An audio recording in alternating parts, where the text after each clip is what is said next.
Hello, everybody, and welcome to the Stream of Chaos. My name is James, and I will be the Game Master for today's game of RuneQuest role-playing in Glorantha. This is the second RuneQuest stream that we've done on the channel, which is focused on the RuneQuest starter set. And the reason we're doing that is because there is a lot of content to go over inside the RuneQuest starter set. It shows you all kinds of really cool ways to play the game, to learn about Glorantha, and to get involved in RuneQuest. You can check out the RuneQuest starter set stream on the Chaosium YouTube channel, where we do kind of a wide-ranging view of all of the cool stuff you can find there. You look at heroes in the midst of their adventures who have been through a lot and who can show you all kinds of different ranges and approaches. In this stream, we're going a little more focused and we're diving in to create new heroes. And we're showing you, most critically, how you can use RuneQuest and the rules contained in the RuneQuest starter set to make your adventures and to embrace that core tenet of all playing RuneQuest and all playing Glorantha, which is your Glorantha will vary. That is, change things, have fun, and that's why we're here. We're here to learn. We're here to learn about the game. We're here to share a new adventure. So welcome to RuneQuest, a new hero. I'm joined by these two fine folks who are going to be playing the new heroes in question as they tear through Dragon Pass and get up to all kinds of mischief. So let's start off by having them introduce themselves. Can we start off, please, with Bridget? Yeah, absolutely. Hi, everyone. My name is Bridget. I am a Chaosium community ambassador, which means I am basically around to help you get from, hey, this is a really cool idea I have in my head for Call of Cthulhu or RuneQuest or 7C, and then actually getting it out the door and completely published. So if you need help, if you need compliance support, if you need anything, holler at me or one of the other two community ambassadors. And your girl is a horror fan. I am so stoked right now, guys, to be back on RuneQuest. I am super, super, super excited. I had a blast last round. So I will be playing Iratia, who is, and then Jim, help me out on anything that I that I mess up on this one right now. But she is young. She's 17 in this village, and she's angry. She's angry because mom went to war and didn't come back. She was angry actually prior to mom going to war and not coming back. She's a brewer by trade, and she's angry about that. She has a half brother that she loves, and she's angry about that. And really, she's just genuinely angry about everything. This is a base level lost soul who has a lot of turbulent air rune energy brewing around her. Double words. And she's just angry, and she's ready to let this out on everyone. Absolutely, I'm detecting a common theme of anger here. That's it's fantastic. Yeah. Exactly right. And yeah, that's a great description. If you are joining us for the first time and you don't know about RuneQuest, you didn't maybe understand some of the terms there, don't worry. The purpose of this run of episodes is to kind of learn about all the details. So we'll go through them all a little bit as we go in. But anyway, let's throw across to Dave. Yeah, g'day, my name is Dave and I also work with Chaosium on the digital content team. I am also the keeper over on our Call of Cthulhu stream, although not currently because James is running us through Cults of Cthulhu, but I'll be returning to claim my position soon. For this stream, I'm going to be playing as Telos. He is a young hunter from the same clan and tribe as Iratia, and I am her half-brother. Where she is angry, I am more brooding and sullen, so we're kind of running the teenage gambit. I have also taken the absence of our mother to heart, and as the village looks for young people to step up and take in, positions of, I guess, strength and leadership, Telos is on the cusp of fleeing or finally rising to the challenge. It's an exciting time, and we'll see just what challenges get thrown your way. We'll jump in just a second, but before we do, I want to quickly mention two things. The first is, if you want to see RuneQuest in effectively a late stage of play, people who are very experienced, and what the rules can sort of become when you dive very, very deep, you can also check out the White Bull series on the Chaosium YouTube channel. And finally, if you would like to talk about RuneQuest and talk about this stream and talk about all things Chaosium in general, you can always join the Chaosium Discord. And you can find links to that on the Twitch page and in the descriptions of our YouTube videos and things like that. So do remember to check that out. Anyway, let's jump in. RuneQuest is a mythic fantasy game set in the world of Glorantha, and it's a setting diffused with magic where the heroes get up to all kinds of cool and epic adventures. And we're not going to go beyond that description to start off with because we're going to learn everything as we go. Instead, we are going to transplant the scene and we are going to jump into where our heroes are, and that is in the very small village of Oakton, at the edge of the lands of the Kolimar tribe. Now, the Kolimar tribe are one of the many tribes inside the nation of Sartar, and they are kind of the default tribe that you tend to start off with when you're doing the core standard adventures that come in RuneQuest. Tribes are groups of clans, and our heroes are from the Varmandi clan. It's a pretty small group right at the edge. It's a nice place, you know. Their village, Oakton, is built around a very, very large tree. It is set along the banks of a river, and it is currently bustling with activity. It is Earth season, which is the harvest season, and all of the people in the village are gathering together and preparing for an upcoming harvest festival. It is a time to harvest, but not in the sinister Call of Cthulhu just released book way, in the positive, you know, we are getting food and everything is going to be okay, and we are preparing for a lovely time. Everybody in the village would be putting everything in themselves towards creating a positive experience here. You'd have people toiling in the fields. You'd have people gathering up the finest meats and fish and drink and everything that they have on hand to try and make this harvest festival as positive, and several of the things would be also given and sacrificed away to the gods to bolster the power of the harvest festival. I'd like to turn to our two heroes, and I'd like to ask what the two of you are preparing for this harvest festival as you go about your business in the town of Oakton. Who wants to jump in first? So I can begin. I am a hunter by trade. I have been for some years. I spent a short period fishing, but found I had a natural ability with the bow and arrow. And I've taken to hunting in the surrounding forest land, bringing back game. I think I have been gone for several days, possibly pushing towards a week, and as this festival approaches and gets nearer and nearer, it's becoming unclear if I will ever return. And now only sort of, hours or days before the deadline is due, you probably already started planning for simpler meals. I've come back into town with some, prize bagged game, a massive, I guess, deer or stag, something from native to the region, with appropriate markings and suitable to be given in equal portions to God and, the children alike. It is very in Taylor's character to only achieve the best, even if it kind of, he'd be better off coming back with a lot more lesser cuts of meat. So I'm only just returning now. But you've got the best deer out there, even if it's not necessarily enough to feed everybody. And let me ask you one more question on that note. Have you done some kind of pre-preparation to this deer? When it comes in, is it already, skinned and half ready for people to take and cook? Or have you sort of tossed it and are you just expecting other people to complete this work for you? Where does Telos sit in terms of acknowledging other people's work alongside his own? Yeah, I think I know I'm not a master butcher. I can go through the basics. I can make sure that an animal is given the respect it deserves when it's killed, and I can make sure that all the portions are used for camping food and things like that. But this festival's a bit beyond me as far as cooking, and I think I recognize the skills of others here. I give it over with deference to the cook or butcher who will take it. And I also don't really seek the praise either. I won't hang around and listen to them talking about how sweet this stag I brought in is. I know it was sweet. I know they know it's sweet. I'll then just head off silently and find some other simpler task to do, whether it's nailing down, poles for ropes to be tied to or something similar.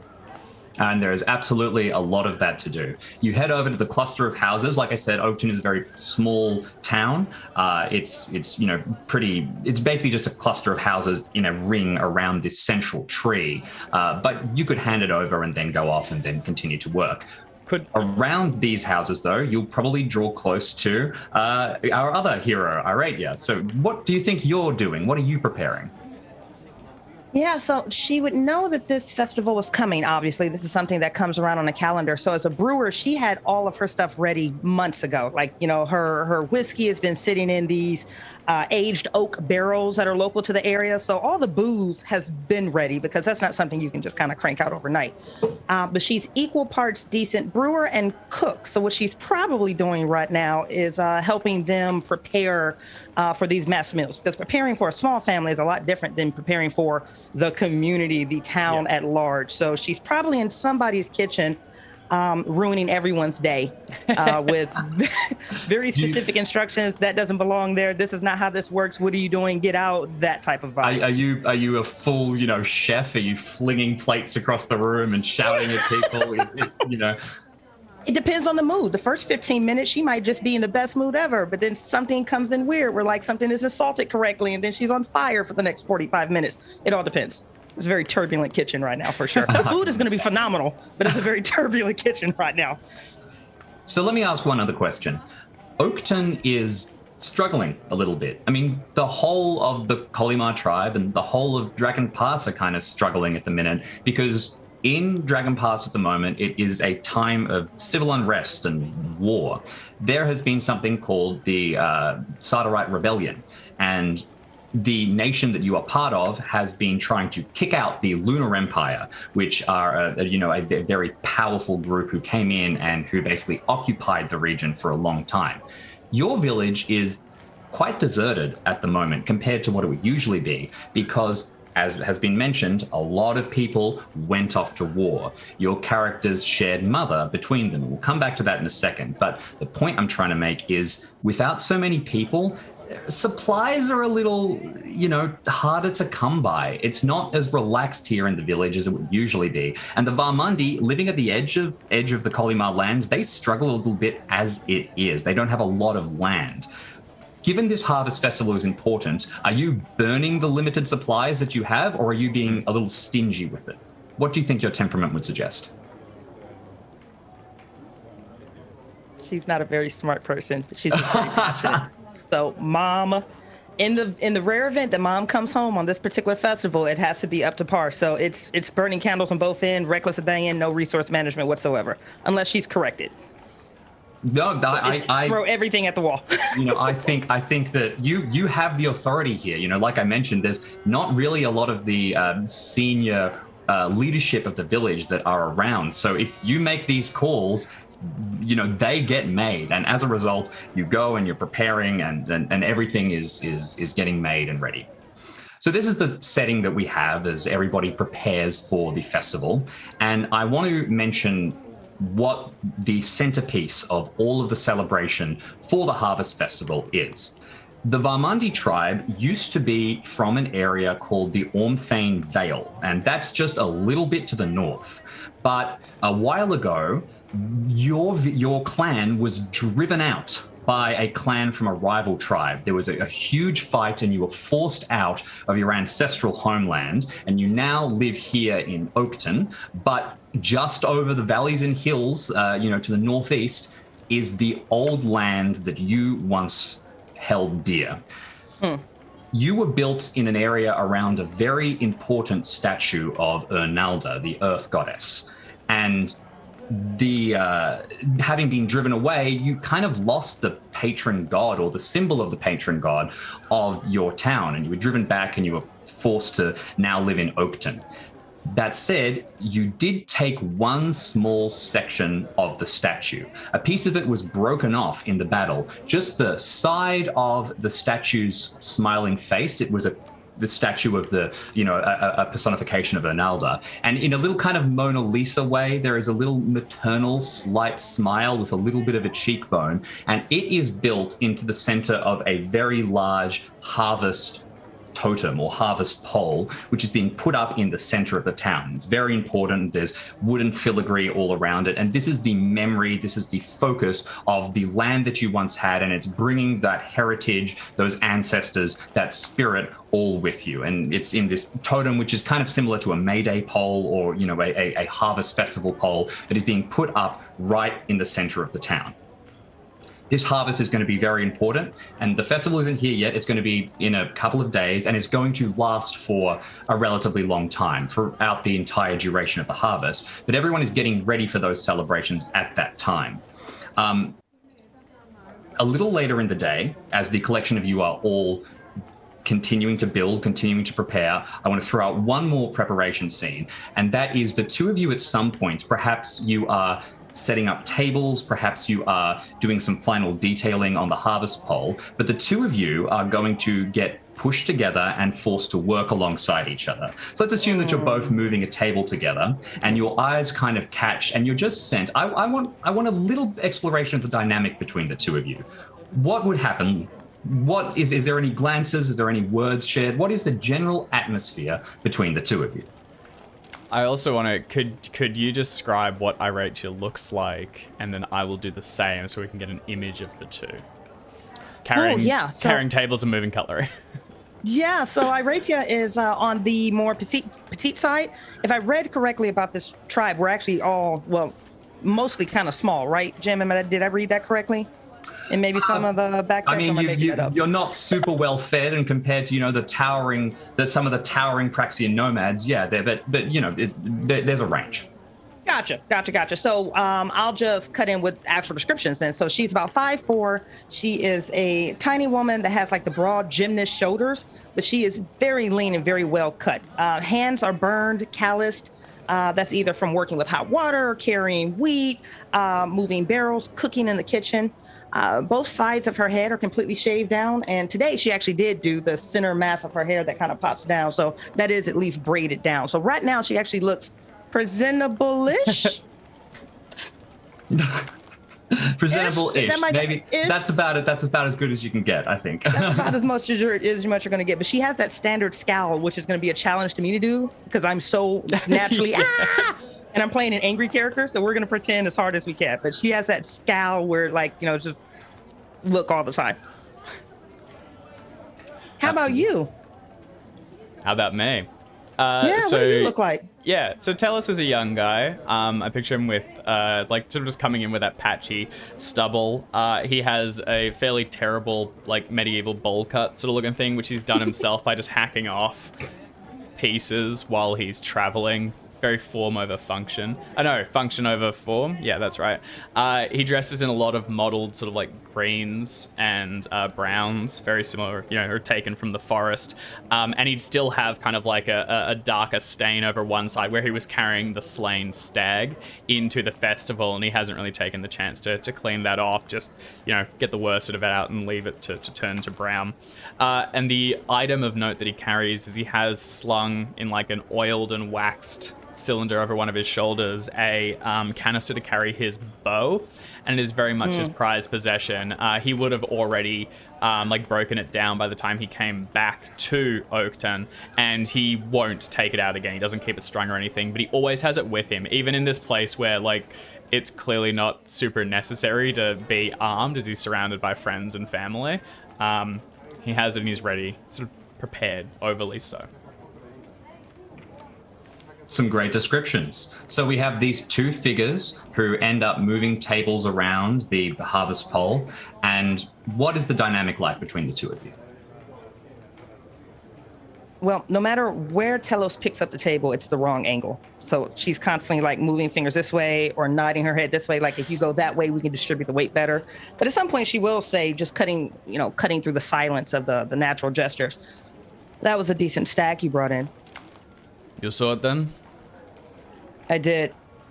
Meets your standards? Do you not know how to clean a stag? Sorry. It was clean enough. I gave it to you. It's with your cooks now. They will do what they need to do. It should be enough for people, and it is worthy of gods. I killed it myself. Did you deliberately bring it back a day prior to the event starting, or was that just a coincidence? There is enough time, and there are other people that can do tasks. I did what only I could do. No one else could have felled that beast, so I did it. If you want people to move tables, tell any of these children to do it. There's a glare that cuts across the table.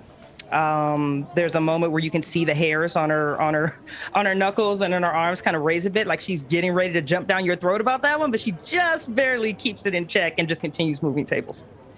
Telos also very much like kind of almost looking like slightly sleepily whenever he moves the table. It's very much, well, that just needs to go there, so drag it into place, leaving grooves in the ground slightly, and then like just standing there knowing that you'll give him the next order of what to do. Fantastic. Getting right under each other's skin in the way that only siblings can. Only Immediately. siblings can. No, I love it. So there's clearly a little bit of tension between the two of you. Even though I mean, at least I rate you as managing to keep a lid on things for now. But that said, tell us, your attitude of being very focused on something is not outside of the usual for the Varmandi tribe. As people bustle around, there are some people who are taking their jobs very, very seriously. For example, you can see a man named Lurgan, and his job is to tend to the tree in the center of the village. This tree is called the Tree of Vengeance, and it is a sworn, it is a sworn tree that one day you will have your revenge against the rival tribe, the rival clan, the Orleving, who drove you out of the Ormthane Vale. And as he kind of goes around it, he is, carefully tending to all the leaves and the branches and cutting them, making it all pretty for the harvest. And he will, walk straight through any table that you put in his way, just kind of shove things out of the way, because his work is more important, leaving the two of you to zoom in and to, basically clean up after him. Seems to be an attitude that... Snarls. Absolutely fair enough. Anyway, the preparations continue as per normal, and before long, everybody is getting ready to close off the area for the evening and to head to sleep. There'll be additional preparations to be made in the morning, but you're not going to get everything done in a single day.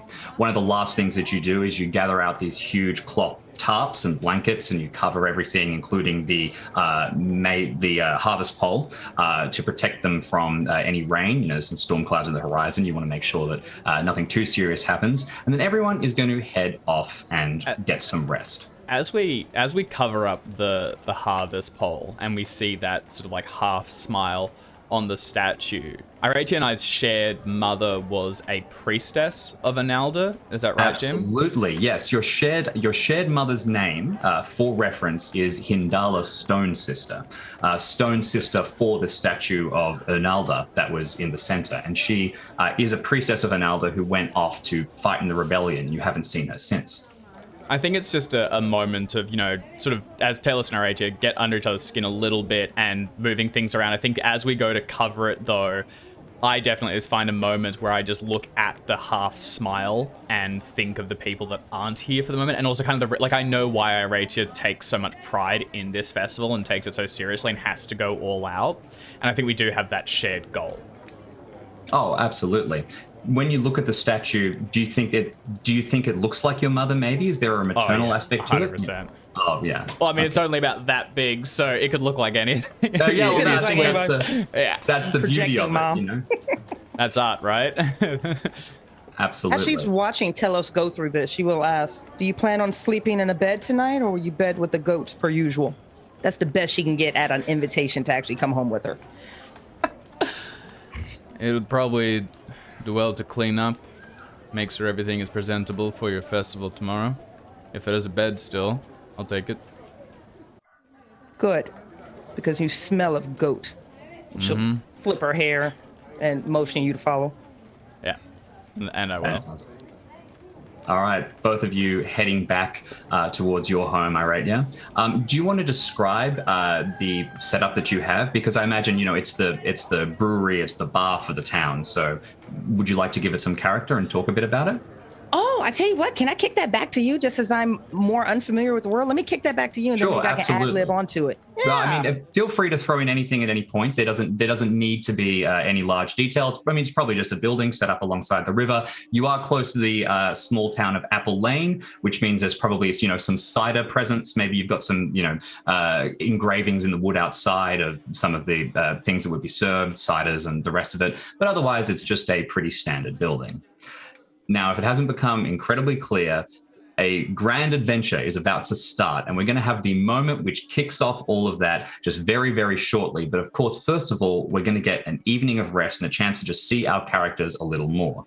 Can I get the two of you to describe what your evening rituals would be, and give us some insight into the mundane lives, the standard lives of the heroes we're about to meet before everything changes?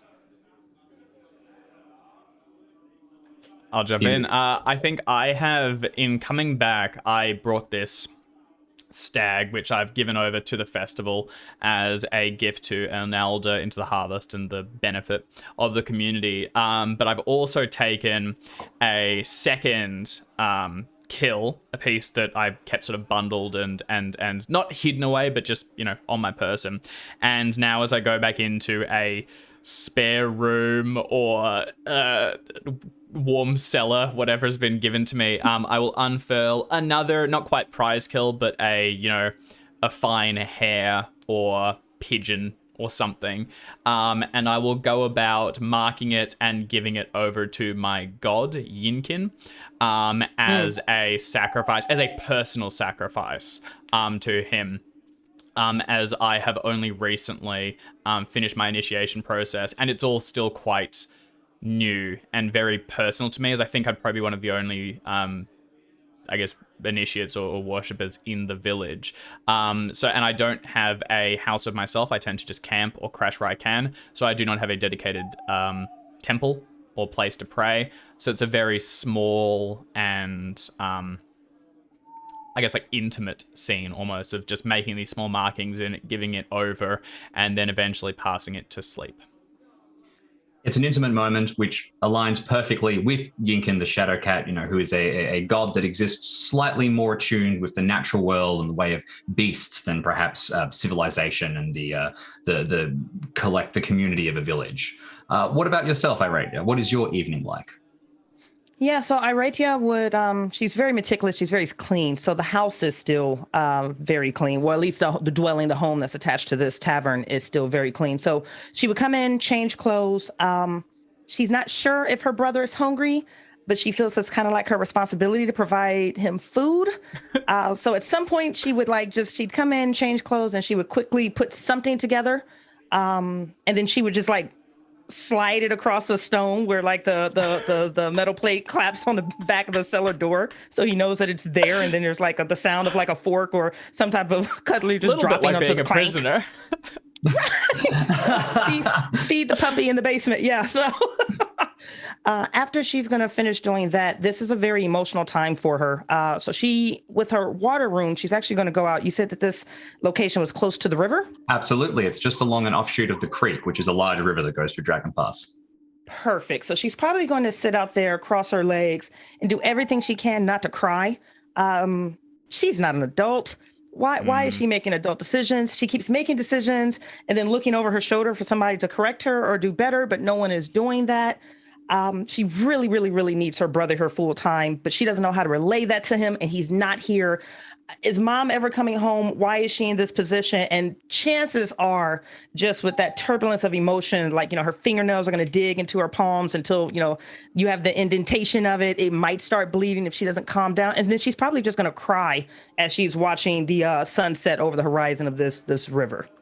It's an outpouring of emotion, and it completely makes sense. It's a very, very difficult time. Not everyone is as stoic as Telos is, quietly going about the rituals of his god. But the village is in dire straits, and there aren't a lot of people here who are fulfilling the roles that are needed. In particular, the collection of you have been failed by your chieftain, a man named Coral Serpent Tongue, so named because he was an excellent orator. He was a bard, and he was always able to, cheer everybody and rally people. He was the formal husband of your mother, although now the priestesses often take many partners and have many children.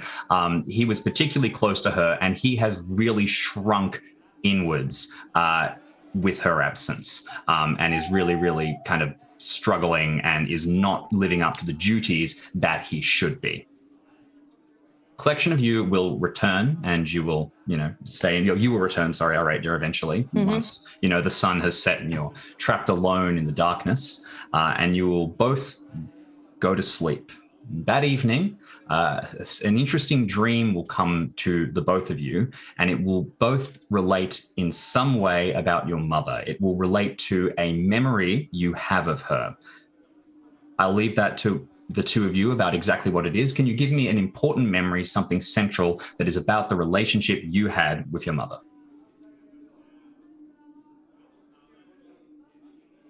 Hell yes. I'm just thinking of a skill that might have been taught to me by her. Please take your time. She's a very important woman in the village, and Onalda is the Earth Mother.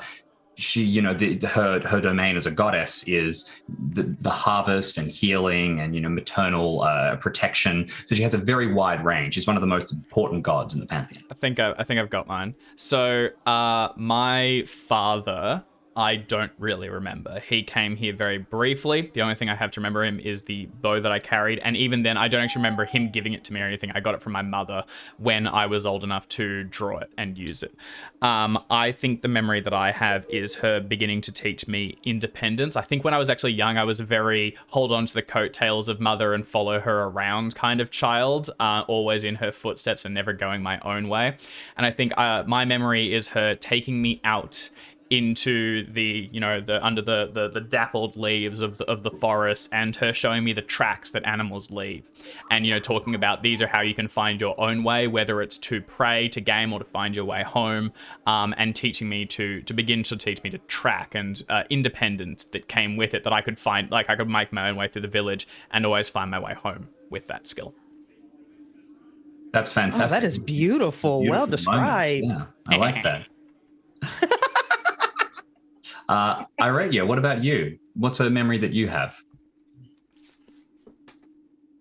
Thinking back to it as we're building as we go, I don't think she was actually particularly that close to her mother, or at least they didn't connect very well. Very opposite personalities, which makes it even more heartbreaking that she misses her as badly as she does. But I was going to say as a teenager, but that's where they are now. So somewhere around 10, 11, 12, around this exact same time during the harvest, she was doing what kids do. She was running around. She was having a good time. Something happened, and one of the kids either pushed another kid or pulled another kid's hair. There was some type of bullying action that happened, and that was just something that Iradia couldn't tolerate.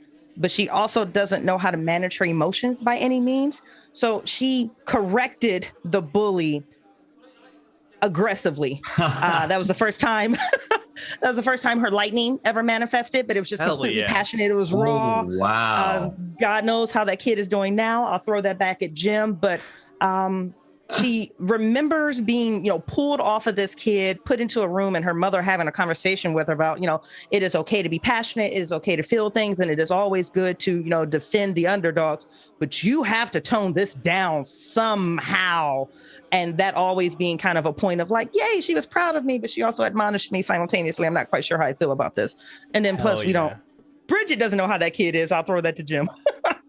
I think that we'll say that this kid luckily survived. You talked about the manifestation of your lightning. Of course, Iradia is a All-Lanth worshipper, or more specifically, a Vingan worshipper, which is the female personification of All-Lanth, who grants magic like lightning and flight and all kinds of powerful things. This would have been some kind of spontaneous manifestation and a demonstration of the very close link you have with Vingar and the All-Lanth cult. And well, I think that considering if you had killed another clan member, it would have been very, very serious. Perhaps the lightning bolt missed by an inch and everybody was able to pull back and restore harmony, largely thanks to your mother, who was always able to do those kind of things.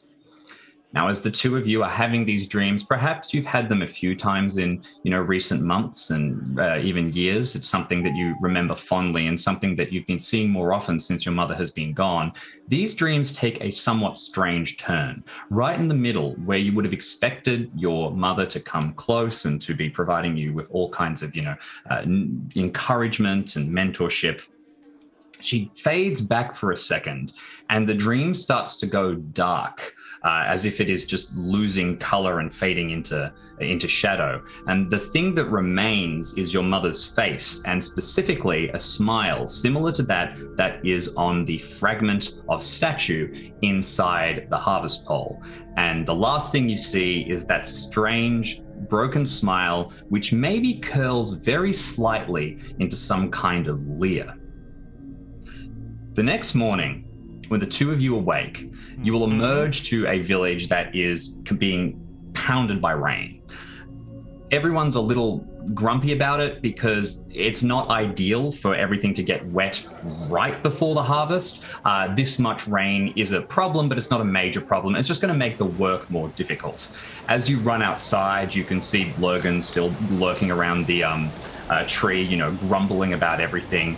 You'll see a couple of kids playing and enjoying themselves in the mud and the rain. Particularly, you'll notice Quayor, daughter of Malene, who is a young woman who is one of the sort of middle children of the village. There's not a lot of kids here, and she's at that awkward age that is just before she would start to come of age, like the collection of you, and be more of a hero, and is still kind of halfway towards a child. But she's darting around and yelling, and she'll wave towards the collection of you. If you hadn't guessed what's about to occur, based on the consistent suggestions, as the village moves into the center of Oakton and begins to unpack the tarps and move everything down, when you take the tarp off of the harvest pole, with a cry of surprise, everybody is going to realize that the segment of statue has been broken out of the pole. Sorry, pardon me? No, go on, sorry. Broken out of the pole, and it is gone. There is no sign of it. The rain is continuing to pound down. There is mud everywhere, and people begin to yell and call about and move. Someone's going to go and fetch the chief, Coral. People are trying to find whether one of the kids had done this. Everything goes to muddy chaos pretty quickly. This is important. This is the last thing you had left from your homeland in Ormthane Vale, and people are understandably very upset about this. What are the two of you doing in the aftermath? So you're there, you pull off the tarps, and everybody starts kind of panicking, freaking out a little bit. What's the two of your reactions? So Telos is very practical. So as soon as he sees it, there's not much emotion seen behind his tired eyes, and instead he traces his line of sight down the pole and into the mud being pelted by rain. He'll kneel down, having only just cleaned himself and his clothing for the vessel, immediately squashing into the mud, and begin to look for tracks of anyone who's been here before we came and could have possibly taken this. In my head, I'm thinking one of the kids.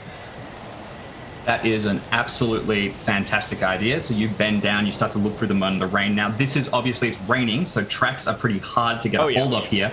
But this is also literally the town you grew up in. This is Oakton, so considering that you know this area very well, I'm going to neutralize it, and it's just going to be a straight roll. For those of you who are interested in learning the very basics of RuneQuest, this is a D100 roll underneath the skill value that Telos has in track. So can you tell us what your track skill is? Tell us. Yes, I realized I said it. Telos will tell you. So my track skill is 70. It's one of my best. And that's augmented through my own, not actually augmented, but that's my own stats, and also my initiation under Yinkin.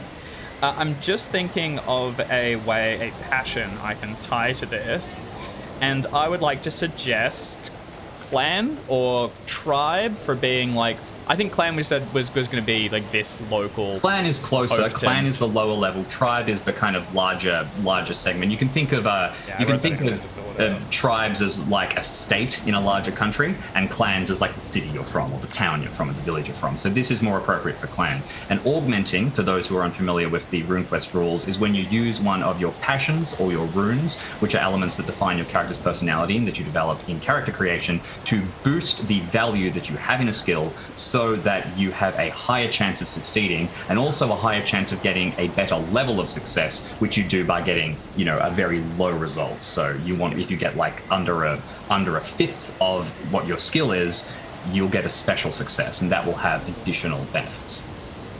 So I have loyalty to the Vermandi clan at 60, and so as I crouch down, I'm thinking in my head that this is basically a duty. We were the ones that covered it up last night. We were presumably the last people here, and we are also two of the eldest and most competent people in the village, so it's kind of our duty to step up and figure this out. So I'm going to go and roll against my 60. I'm going to roll a 55, which is a success, not by a ton. That is a success. So on a regular success, you are going to add plus 20 to the skill in question. So that should bring your 70 in track, right? Or was it 75? That's right. No, 70 brings me to 90. 90 in track. That's pretty damn good. Can't screw this up, he says. About to. So make your roll. I rolled a 3. 0, 0, Oh my 3, god, okay. which is definitely under the crit range, I think, right? That is not just a special success, it is a critical success. A critical success is 1/20th of the target skill, and I think you've absolutely hit the crit range. Really bodes well for the remainder of this, adventure. I think as people are beginning to look around and, you know, letting emotion overwhelm this very not tell us, he crouches down into the mud, allowing it to, smear over his trousers. His hair is awash with the rain as he just looks down and uses his own body to get between the water and the tracks that he's trying to find. Is there any additional kind of style that might be different from a normal tracker? Are you doing this in a particularly animalistic way because of your attachment to the beast room or to Yinkin? Are you tasting the earth or anything like that? It's completely up to you. I'm just wondering if you want to throw in anything else. I think it's very measured. So it's sitting there and like almost stock still, unmoving for a moment, taking everything in, allowing his mind to run. Intelligence is actually my highest skill or stat. So it's allowing to just open head, think about everything, run it all together. And then once I have once I can make a decision, it will then be straight into action. Okay, fantastic. So you look perfectly still, taking measure of the situation. Are you perfectly still as well, Irate? Oh God, no, we're full emotional meltdown over here. So yeah, no, when the tarp comes back and that is missing, you know, the first thing she goes, no, and you know, she's looking at the missing head and that flash that you described, which is really horrific, by the way. For a second, I was like, am I playing Call of Cthulhu RuneQuest? That's really terrifying. What I was thinking. I'm making sand checks now. Like she's going through one of those split realities where she's looking at the vacant face, and then she's seeing the grinning face from her mom, and then she's going back to the table, and then she's seeing that kid that she burned up, and then she's going back to the table. So it's very overwhelming on emotion. She's getting like one words out, like no, what, the dishonor, and she's getting louder and louder as her hands begin shaking. What I would like to do, if you would allow me, Jim, from what I understand, and love me because I'm still new to RuneQuest, Harmony is one of the runes that puts community above oneself. Absolutely. So I would like to augment with my Harmony rune to augment my Intimidate, as this is completely passive to her, but she's like saying these one words that she's looking across the faces of everyone, trying to force somebody to give up some type of information. Hell yeah. Somebody knows something. To come forward. Absolutely. I love that. So you are just sort of embodying the rage that everybody in the Vermandi clan seems to be feeling at the moment. Please make a roll to augment. So this is against your Harmony rune. All right. I have Harmony at a 75.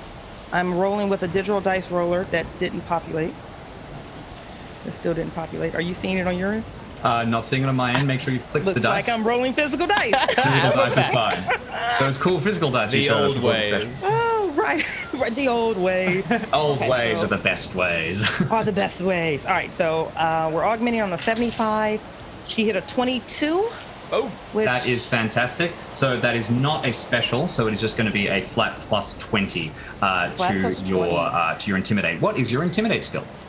Beautiful. Intimidate that I just saw is sitting at 40. Adding 20 will be 60. So I'm attempting to get under a 60 here. Holy cow, at 7.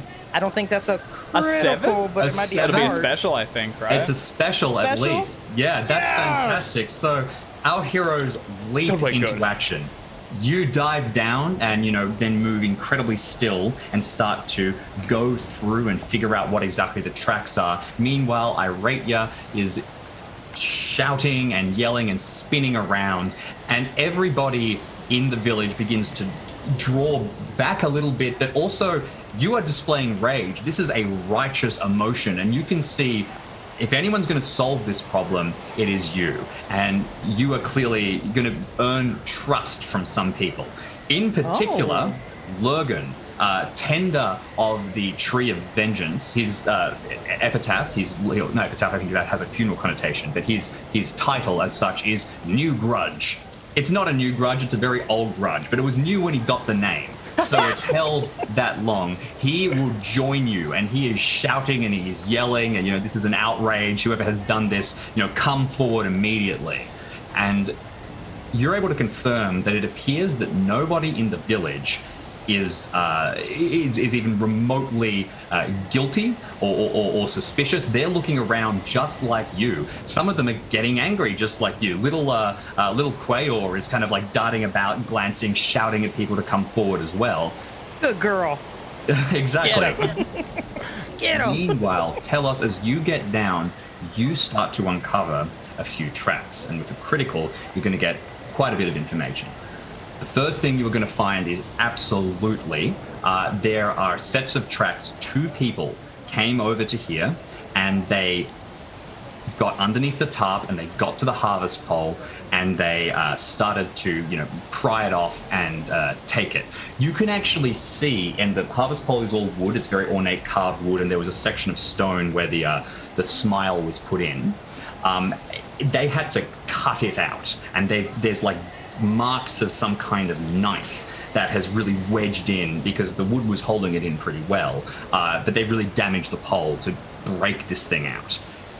You'll notice a couple of things. First of all, these tracks were made before the rain started, so this pelting rain that is quite, unforgiving, started after the section of statue was stolen. Whatever tool was used to break this statue out was some kind of ritualistic weapon. It was like a ritual dagger of some sort. It wasn't just like a practical stone knife. And secondly, there are sets of tracks that these 2 tracks came into the village and then left the village, and you can follow them and see where they are going. And they seem to be heading to a cluster of trees on the other side of the river, which you could follow relatively easily, and I'm not going to get you to make a second check if you want to go and investigate that. That said, at this point, other members of the village are starting to coalesce, and you know that Coral is arriving. So the 2 of you can decide whether you'd like to split up or both go to check to resolve either what was in that area of trees or resolve what the conversation is at the village. So as I'm looking down at the track, still yet to move, as people are beginning to talk and move about me, I'm just going to say, what time did it begin raining last night? Oh. When did it start to rain? You were sitting outside, so you would have watched for ages and ages and ages, and you can tell it must have been well after the sun set. It would have been in the dead of night. What? Sorry. What was the question? When did it start to rain? Late after the sun had set. Dead of night. They've been gone for hours. Here, come, follow me. I know where the tracks lead. And I'm going to start to walk off towards it. And I'm going to go, you're wasting time here. None of these people did it. No one here saw anything. They went this way. We're losing them. Move, now, quickly. She has no argument to that. All right. She's not a thinker, and she's out of ideas. Absolutely. Seems sensible. So tell us, you walk down towards the river. The rain is making it swell just a little bit, but you can still cross over the bridge and head towards this cluster of trees. When you get in here, and I'm still rolling off the previous track check that you made to give this information, you will immediately be able to find that there was some kind of semi-encampment set up here, not like a full, fire and everything, but people were sat here for a long time, and they were hiding here, and they were waiting, and they were watching the village, and they came in at night, and then they left, and they appear to have headed in the vague direction northeast, and without really leaving the village and going to follow these, you'll have no idea. But they were heading northeast towards the lands of the All-Levin clan. That is your rival clan, who have the statue currently. They are built around it in the village of Greenstone. Well, there's one conclusion to draw. Yes. Did it look like they had a boat or something that they came down the river on, or would they have crossed it on foot? No sign of a boat. You expect they would have come down on foot. They would have several hours of lead ahead of you, if indeed that is the case, as you suspect. And yeah, that's about the sum of it. So I'm gonna say sorry, there were 3 people, more particularly. Okay. So I'm gonna be pointing out to things that to Talos are like clear mark indications of camping and things, but to others probably just look like 2 broken twigs and a smeared pile of mud. And I go, 3 people stayed here overnight. They watched and they waited until people left, and then they came in and they took what little of the statue we still hold. I suspect it was our clan to the northeast, and if they have it, we'll need to go there, and we'll need to get it back as soon as possible. How did we miss this? How did I miss this?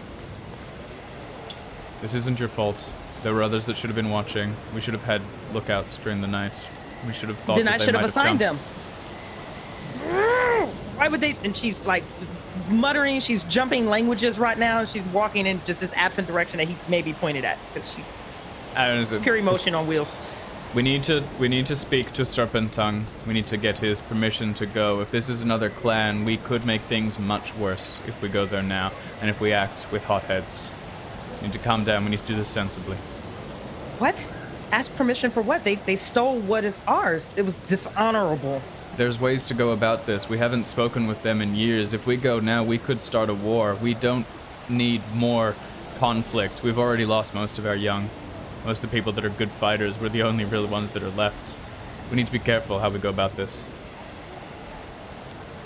Like you said. And your suggestion is? Which you've already articulated to her, but again, she's not here. We speak to Serpent Tongue, we get his permission, we go about this properly.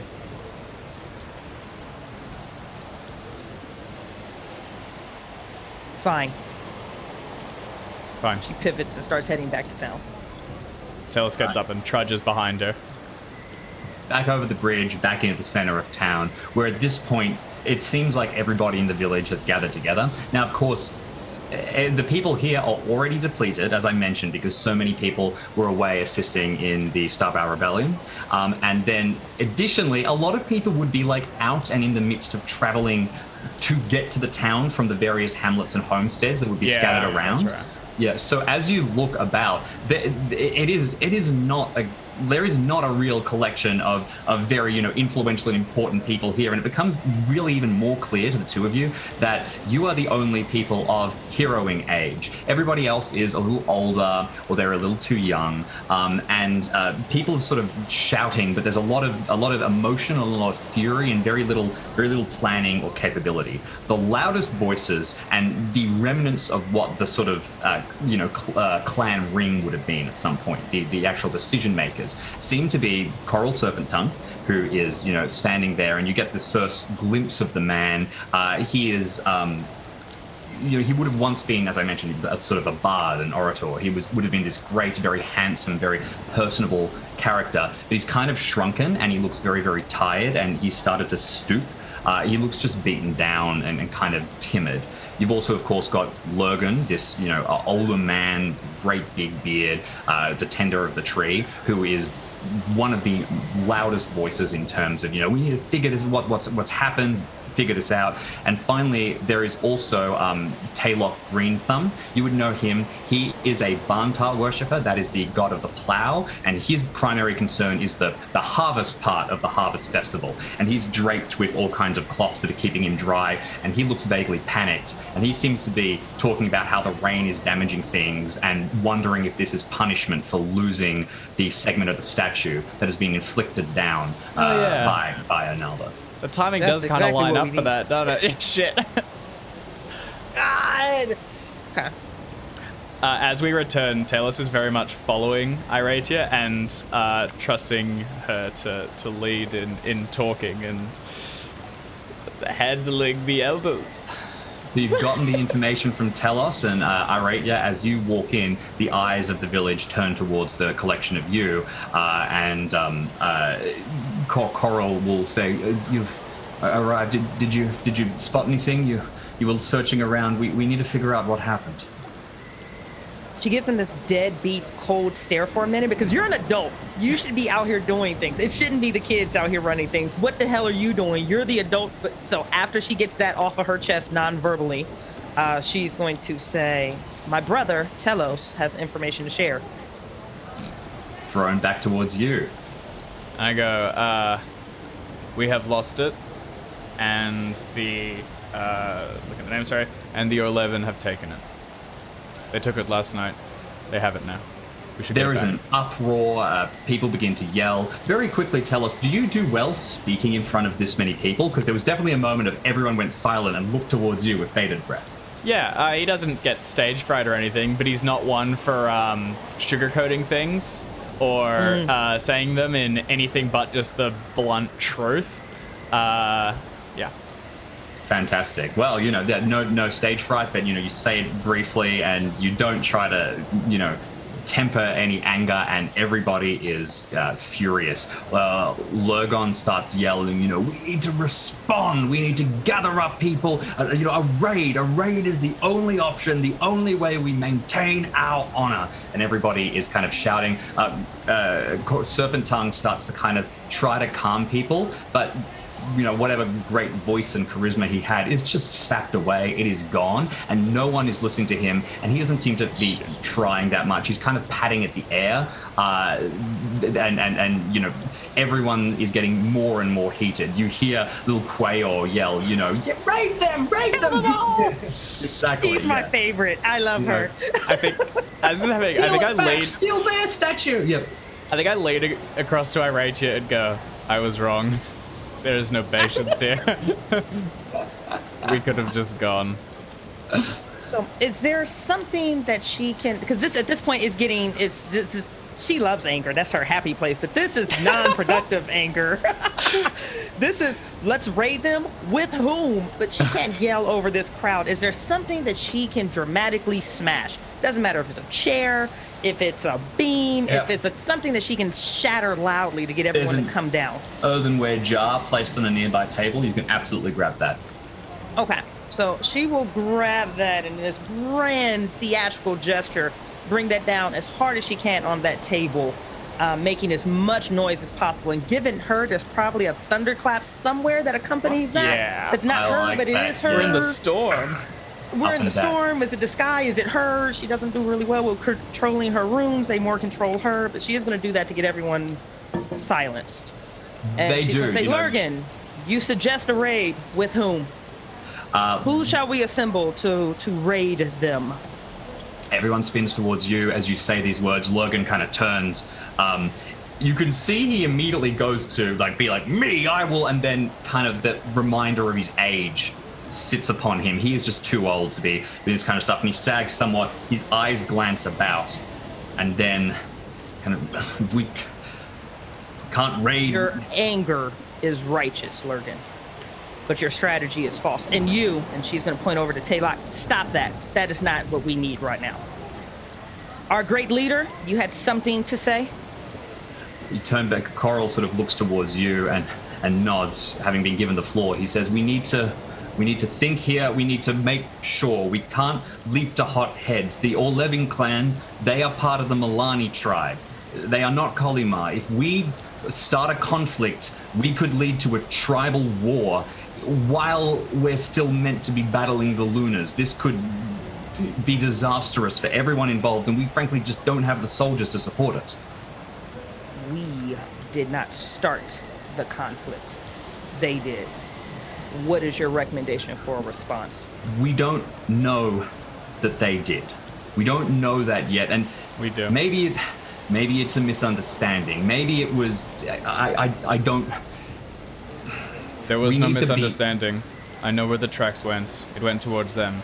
If it was not them, it was someone else masquerading as them, so that our anger would be directed towards them. Either way, the tracks go one direction. Even if it was the All Living, it could have been rogue action, not sanctioned. People making mischief. They might return it, and everyone is like, "Oh, stop making excuses," and there's kind of a roar of outrage. You probably have to calm things down again for a second, I rate you, if you're willing to kind of raise up a hand. People still seem to be listening to you at this point. She's not going to calm things down because she doesn't like what he's saying. So while this is still boiling up, she's going to look over to Telos. What is it that you suggest? And this is over the crowd that's directing towards him. We need to find out more. We need to confirm that they took it, and we need to see what they've done. We know where they will have taken it. There is the whole statue. We have only a piece of it. They will have taken it to it. They will have made things in their minds whole again. We should be able to find all the proof we need.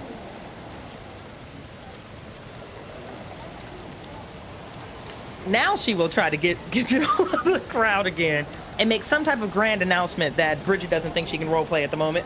But something to the effect of that, Telos has given us guidance. He has given us the investigation that we need, and we will go and investigate the situation. The harvest remains on. Continue to do what you can to protect the crops from the rain. She's going to just basically start giving out orders with the whole hurrah that we're going to go fix it. Fantastic. This sounds like the perfect time to use the orate skill. So do you want to use your orate skill? Oratia. Oratia. Oh, God. Da-da-da-da, Such versatile names for puns. The puns are amazing. Okay, Jim, so rules clarification. Are we in a different scene from when we augmented prior? I think this is going to be qualified as the same scene. So just beautiful. roll with your base orate skill here. To be clear, you will still be saying everything, but you might not be getting everything across, or there might be still some residual emotions. Understood. So I'm trying to hit a 45. Holy crap, I hit a 46. Oh, no. There's no luck to burn in this system. No. Just missed it, guys. There is no luck to burn, unfortunately. That said, it's still very close. You make this speech, and as I said, you will still be getting some result. People are nodding. They are. Yeah, this is good. This is some kind of action. But what you notice, and you particularly notice it in the eyes of, Lurgan and Quayor and the youngster, and some of the people who are angrier, and they're kind of glancing around at each other. Is this enough? And as eventually after your speech, everybody will kind of scatter away. There's a lot of mumblings and, plottings, and it seems like people are still trying to think what the response should be, as if what the two of you are planning to do, is not going to be enough. Coral and Taylor Greenthumb, the Harvest Master, are going to step forward, and they will talk to you with a little more of a level head before you head out. And what they're going to stress to you is that there are traditions and there are ways to do things, and you have to be very, very careful with how you decide to approach, Greenston Village and the Orlevin Orlevin clan. That was a Freudian slip. The Orlevin clan. Unless you want things to suddenly turn very, very badly. For example, you can't just rock up at the village. If you wanted to make a visit, you would have to bring gifts and, present yourself to the officials and things like that. They already took their gift last night. Yeah, exactly. But and that's a real factor. If you don't respond, you lose honor. But at the same time, the response to this might be just going straight to war, and frankly, that is something that the Varmandi probably can't afford. They're bigger than us, right? They are bigger than you at the best of times. The Varmandi they have a very small population. That is kind of one of the defining factors. But more importantly, the Milani tribe, which is the larger tribe, think of it like a state in a country that the All Living are part of. The Milani tribe did not participate in the early stages of the rebellion, so they didn't fight the Lunars. Cowards! Yeah, they joined later. Joined when the odds were their the favor. Kolimar were in and hard from the get-go. So the Milani have kind of joined now, but if there was a tribal conflict, the Kolimar are coming out of a very costly war, and the Milani are not. So not only is your particular clan stacked badly, but even your state, your tribe is stacked badly in this conflict. Ouch. Straight to violence, at least large-scale violence, is not the best answer. That said, there are things like duels and contests and stuff like that that can be used to resolve these kind of disputes. And they are tools for just this kind of situation. What would be relatively common would be for you to find out who stole it and then challenge them to a duel for honor or something like that. Let's find out if they have any honor first, yeah. Nah, that's one of the big No, parts. they're absent all honor. Okay. If you have any other questions for Green Thumb or for Coral, please let me know. Otherwise, after giving you some basic information, they will help you furnish any supplies that you need. The collection of you can decide on what you want to do next. The approaches seem to be, once again, they tell you what the official process would be, whether you want to go, you want to make gifts, you want to present yourself and sort of take a social approach, or whether you want to kind of go in subtly and try and do some reconnaissance and sneak around a little bit and figure things out like that. Despite the fact that the Milani didn't join previously, they have now. So their village should be pretty depleted too. There's not going to be as efficient patrols, wandering around at the edges of the land. Right. So just some, not necessarily questions for the elders, but things that we would probably already know. When is our Harvest Festival kicking off? Your Harvest Festival is going to formally kick off in about 2 or 3 days. Okay, all right. So we've got and a window here to set things to right. It's also it's not you wake up one morning and you it is now the date. It is the gods have spoken and we can feel in the presence of Onalda that it is night time. In fact, there's probably a bit of nervousness around that because the person who would usually Maybe say it won't begin. Yeah. Oh, sorry, go. Well, the person who would normally say it's harvest time would be your mother. gone. There are other people who are attached to Onalda in the village, obviously, but it would have been her kind of formal role as the official priestess to declare things for the village. And then the other question is about how if we are heading off to this rival clan, how long do we think it'll take us to get there? If you went at a flat sprint, and didn't camp for the evening, you could probably make the journey between one of the villages to the other in about a day. Okay, all right. So if we head off now, we can arrive there as night falls tonight. Yep. If we move quickly. Okay. Reconnaissance, keep an eye out, and then, but that said, we will not have time to come back here and seek further guidance. So we are going, we are learning, and we are acting. Yeah. As we go in real time. Seems All right. about that way. Now, I want to give one last point of clarification. Although you will arrive at Greenstone Village, which is the 11 clans' main village, at about nightfall, you will cross into their lands much earlier than that. Okay. So you will probably, if you're taking the stealth approach, you'll have to be a little crafty about how you move through the farmlands and the hills that were once yours but are now belong to the Orlevin clan, lest you want to invoke their wrath for having intruded upon their tribal lands their clan lands without going in and making formal gifts and taking the proper steps. Okay. Would the gift surrendering offering have to happen the second we cross borders? The traditional process would be that you would make a beeline very publicly and very visibly straight for the village with gifts in hand and deliver them. If you start diverting and doing a little exploring, or if you come in and then go back out, that would be seen as a as a breach of the rules. That said, just don't get caught. Right. My logic. Yeah. And one final thing. At this stage, it would be an insult, not a declaration of war. What you think they have done would be a larger slight against you. Okay. So, I don't want to give them any gifts. They've taken something from us, they should not be rewarded for it. At the minimum, things should be set to rights. If things were fair, we would take something of theirs as well. The dishonor that they've caused us. I agree. However, Mother would suggest diplomacy. If gift giving, gift offering gets us through the borders, I think we should. And before she even finishes that sentence, she snaps her fingers a couple times to try to flag Quail down and assign her the duties of like getting a wicker basket filled with whatever appropriate gifts would be. Yeah. Quail absolutely will. You know, the girl darts forward and she can see, you know, action in your eyes, and she'll nod and she'll go about and she'll start to gather up things, if that's the way you want to take it.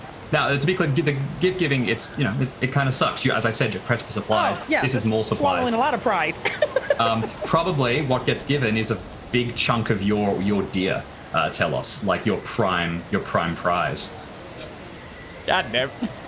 Yeah, I think it's, yeah, it's a sensible thing to do, and Telos can absolutely acknowledge that.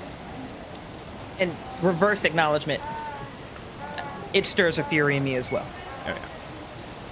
Fantastic. This is sensible. It gives us the most options. I still think we should move quickly and quietly, and if we're seen, we can try and walk things back. Okay. So Quickly and quietly is not necessarily my specialty. We can follow their tracks, and if the rain continues to cover us, things will be easier. Let's see how far we can get. We'll make a decision when we get closer. Okay. I will jump in with one thing just to add to that, Bridget. Now, obviously, as you said, quickly and quietly is not necessarily your specialty, not compared to, you know, the Yinkin initiate hunter, who is going to be very she's a bull in a china shop. He's Now, loud and that break said, things. you do have a strong attachment to Orland, and one of the rune magics that is your more powerful, kind of your ultimate ability, as opposed to spirit magic, which is more common, one of the rune magics that is provided to you is Dark Walk. Dark Walk melds you with the shadow and turns you invisible.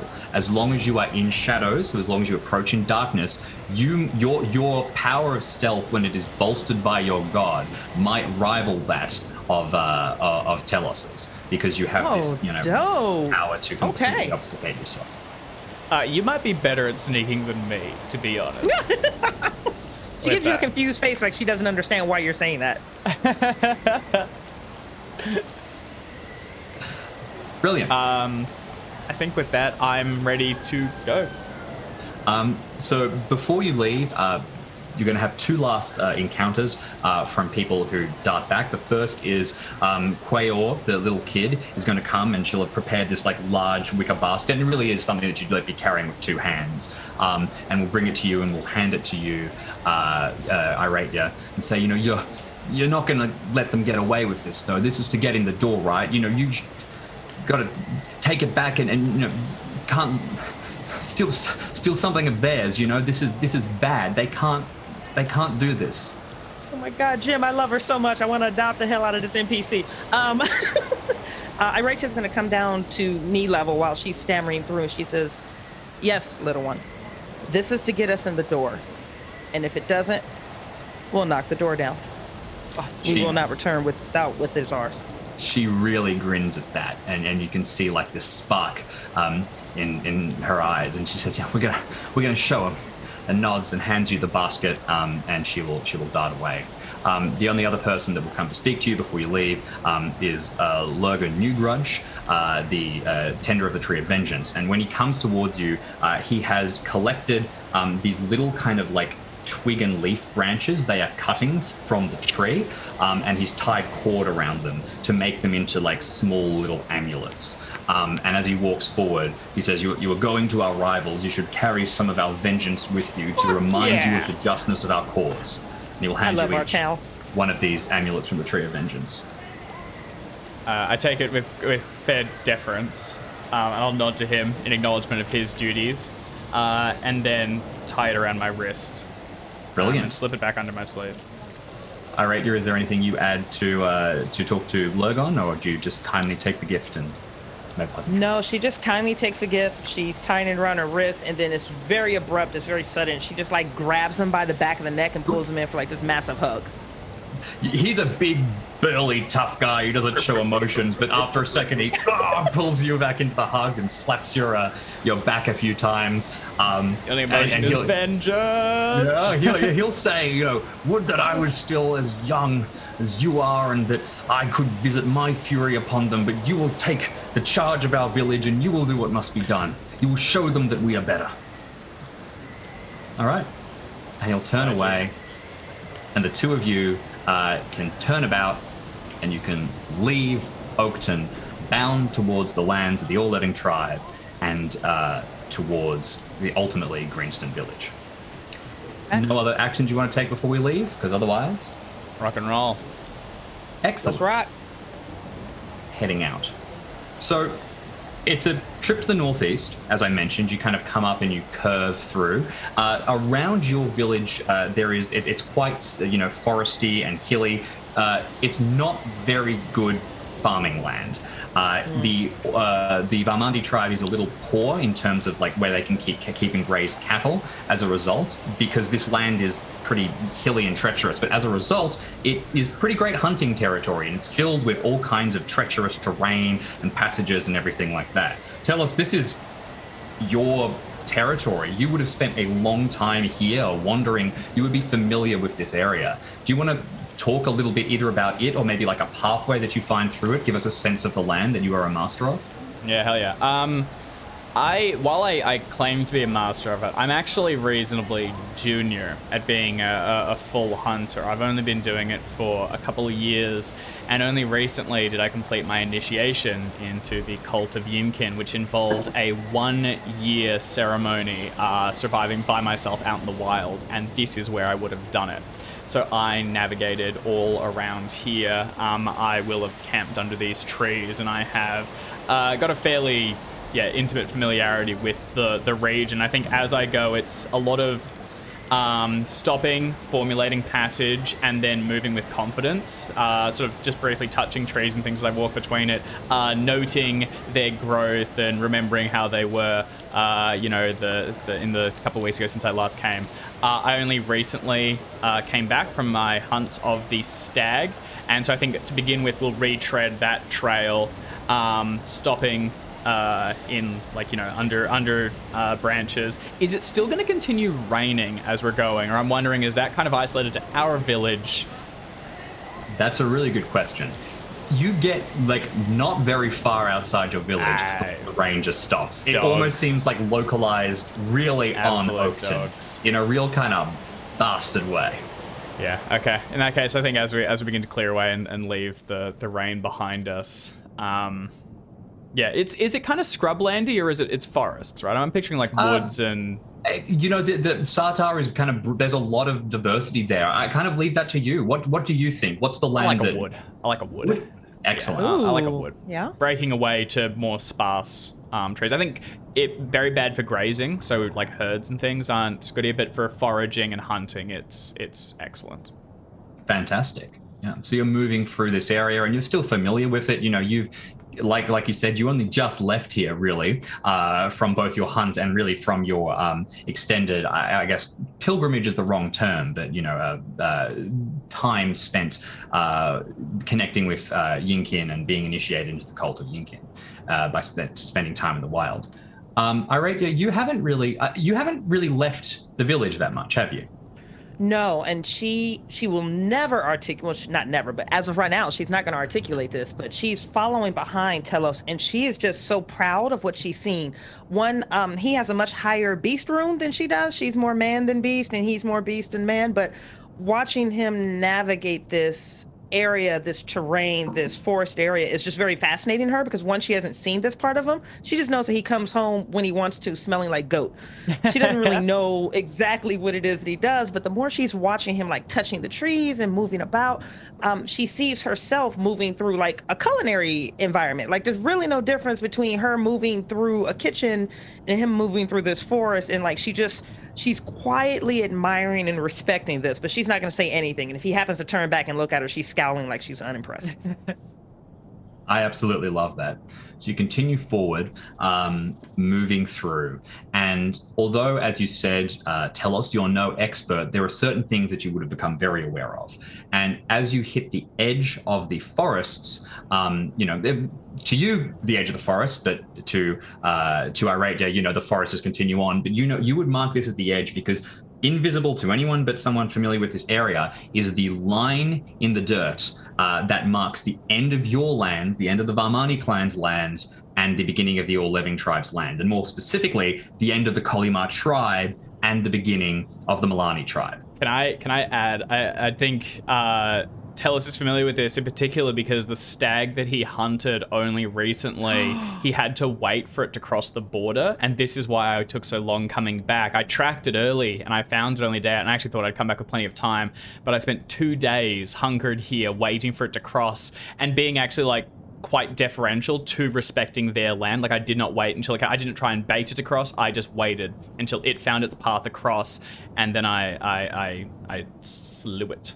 I love that. I love the idea. David, that is brilliant. Yeah. Wow, that's really good. I love the idea that there's like a slight blood stain on the ground, which looks just random, but in reality, it's like millimeters across the legal dispute line. Yeah, I think as I stand here, I'll say this is the border. From here, we're in their land. She glances. How can you tell?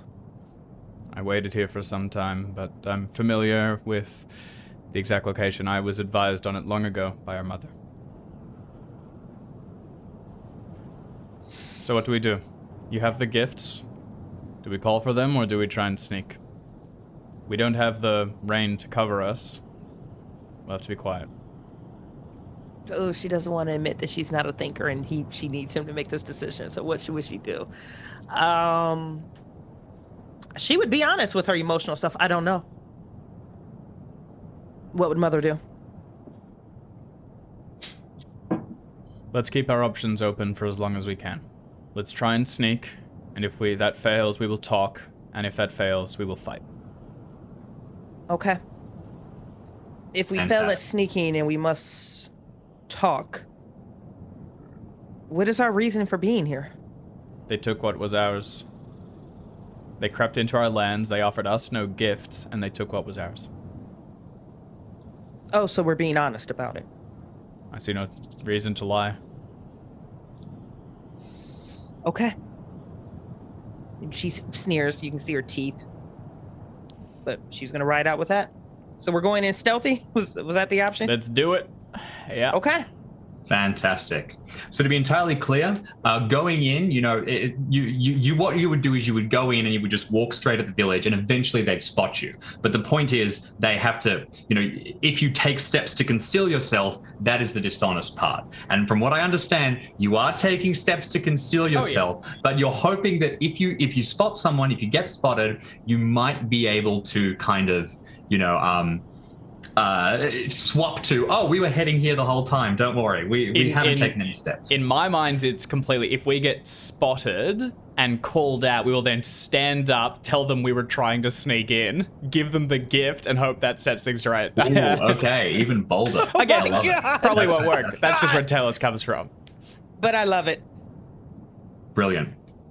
All right, so you continue forward.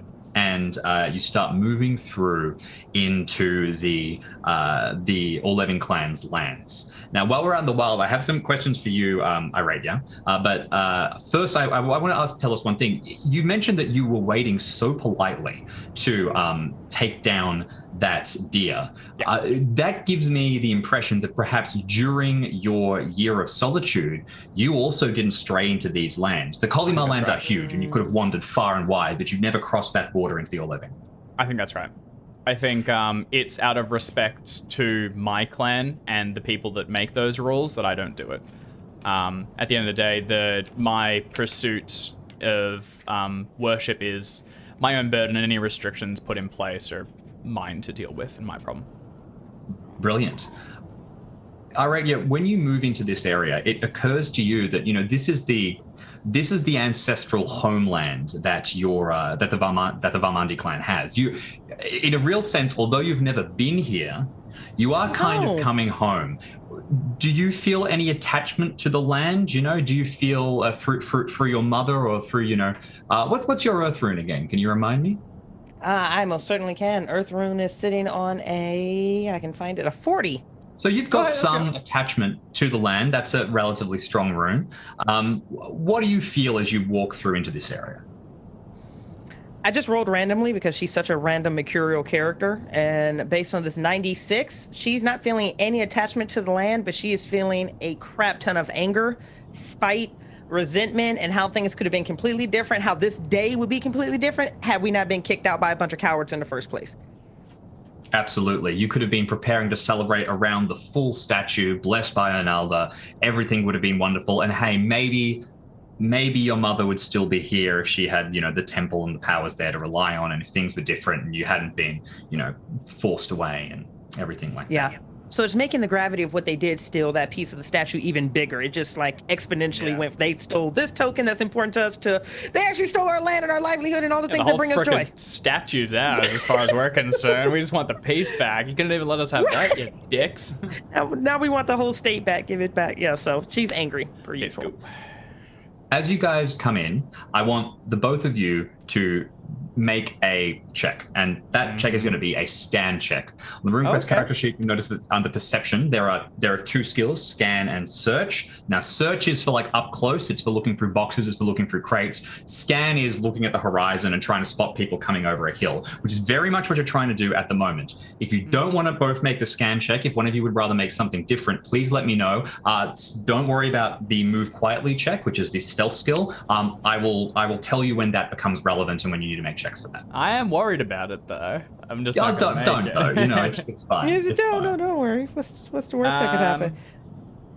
My only one would be I think scan makes the most sense. All right. I'm just gonna go with a straight scan as well. What's your respective scan skills out of curiosity? 25. 25? Mine is 25 plus 10 for my modifier, so 45. 45. Okay, so you're pretty good. I mean, you need to spot, deer and stuff for hunting, so that makes sense. All right, both of you, would either of you like to augment this roll with a passion or a rune? No. No. I'm gonna pass as well. I'm gonna lean into she's so angry she's not thinking straight. Hold on to that. Perfect. All right, please make your scan checks. Good sign? No, bad sign? Shit. All right. No, 31 over 25. Ooh, not ideal. Should have augmented. Not a fumble. A fumble? Oh, I rolled a 94. Oh, the siblings are doing close. Okay, not an actual fumble. That would have been really bad.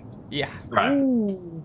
So as you come closer and closer into the All Living Clans lands, you pretty quickly break through the trees and you start to get into these much larger kind of pastures. These are the farmlands that should have been yours, but as a result, there's not as much places to hide. And you have to spend a lot of your time focusing on darting through, and you're never sure whether when you come into a clump of trees, whether on the other side you're going to break out to a pretty effective forest area or a huge flat expanse, which might mean that you have to double back or go darting across a huge open space where you could very easily be spotted. Unfortunately for the two of you, you are going to notice a patrol a little too late. And as you're crouched in one small kind of clump of trees, you had broken through and now there's a big flat expanse ahead of you, you will notice that there is a group of 3 shapes that are moving around. And you're towards the end of the journey now. You're about maybe an hour or two from reaching Greenstone, and the sun is beginning to set, and there are long shadows cast all across the land. But these 3 shapes, and there's a horse amongst them, so 3 people and a horse, are moving around. They appear to be doing just circuits of the general area around Greenstone.